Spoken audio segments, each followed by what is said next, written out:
ఇంకోటి ఈ పంపకాలు దగ్గర వాళ్ళు ఏదో మూడు పార్టీలు కలిసి ఒక అండర్స్టాండింగ్ వచ్చినాయి.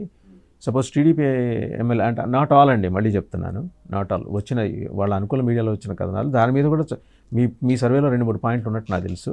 60-30-10 టీడీపీ ఎమ్మెల్యే ఉంటే అంటే పర్టికులర్గా ఎలిగేషన్స్ ఎదుర్కొంటున్న వాళ్ళు, నాట్ ఆల్, మళ్ళీ చెప్తున్నాను, 60, నెక్స్ట్ జనసేన 30, తర్వాత బీజేపీ 10, బీజేపీ వాళ్ళు అంటే వాళ్ళు 60, ఇట్లా ఇది ఒక కామన్ అండర్స్టాండింగ్. అదే మీరు అర్థమయ్యే భాషలో చెప్పాలంటే ఏదైనా ఒక సెటిల్మెంట్ చేసి ₹1 కోటి వచ్చిందంటే 60 లక్షలు మీకు, 30 లక్షలు మీరు తీసుకోండి, 10 లక్షలు మీరు తీసుకోండి అండర్స్టాండింగ్ అని అంటారు. అదే కదా, అది నేను పర్సంటేజ్ మీద కమెంట్ చేయలేను.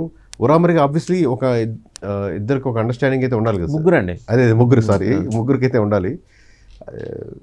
పర్సంటేజ్ మీద కమెంట్ చేయలేదు, బట్ పర్సంటేజ్ కాదు కానీ బట్ అట్లాంటిది ఏమన్నా మీ నోటీస్లోకి వచ్చినాయి? ఆబ్వియస్లీ అండర్స్టాండింగ్ అయితే ఉండాలి కదా సార్. మరి పర్సంటేజ్ మీరు చెప్పిన దానికంటే ఎక్కువ ఒకరికి ఉండొచ్చు, ఒకరు తక్కువ ఉండొచ్చు. కంపారిటివ్లీ 60 కాకపోతే ఒకరికి 70 ఉండొచ్చు, లేదా 30 కంటే. ఇప్పుడు అదే జిల్లాలు బట్టి సరే, పట్టు ఉన్న ఒక పార్టీకి పట్టున్న జిల్లాలు అనుకుంటే మళ్ళీ అన్ని చోట్ల కాదండి, 40-45 చోట్ల ఇది జరుగుతున్నది. అదే అన్ని చోట్ల కూడా కాదు.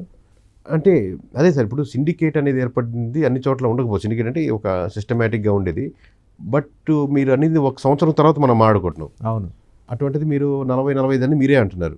మరి 40-45 ఆగదు కదా, అది నెమ్మదిగా విస్తరిస్తుంది. కానీ ఇట్లా ఏమన్నా విస్తరించిన నియోజకవర్గాలు కూడా మీ నోటీస్లో? ఇవన్నీ నేను 175 గురించి మాట్లాడుతున్నాను సార్. 175లో మెజారిటీ దగ్గర ఆ ఇష్యూస్ ఉన్నాయి.